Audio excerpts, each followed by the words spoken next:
একের পর এক কেন্দ্রীয় প্রকল্প পালা বদলের পর এই রাজ্যে কার্যকর হতে শুরু করেছে, যার মধ্যে অন্যতম পিএম বিশ্বকর্মা যোজনা।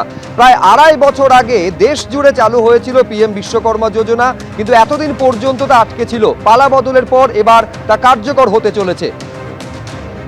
শিবাশিস মৌলিক আমাদের প্রতিনিধি আরো বিস্তারিত এই নিয়ে জানাবেন। অর্থাৎ পালা বদলের পর এই যে কেন্দ্রীয় প্রকল্প এই রাজ্যে কার্যকর হতে চলেছে, শিবাশিস, কারা কারা এর আওতায় থাকবেন, কিভাবে তারা উপকৃত হবেন?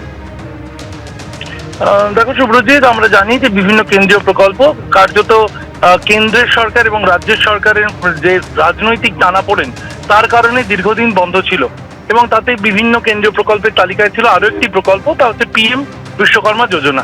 2023-এর 17 সেপ্টেম্বর এই প্রকল্প কেন্দ্রীয় সরকারের তরফ থেকে, কেন্দ্রীয় সরকারের এমএসএমই যে মন্ত্রক সেখান থেকে চালু করা হয়েছিল।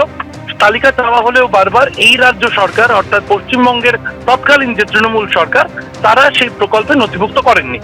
পালা বদলের পর নতুন মুখ্যমন্ত্রী শুভেন্দু অধিকারী তিনি বারবার ঘোষণা করেন যে বিভিন্ন কেন্দ্রীয় প্রকল্পে এবার থেকে পশ্চিমবঙ্গ সরকার অংশ নেবে, এবং সেই কেন্দ্রীয় প্রকল্পগুলির তালিকায় এই প্রকল্পটিকেও রাখা হয়েছিল পিএম বিশ্বকর্মা যোজনা। পিএম বিশ্বকর্মা যোজনায়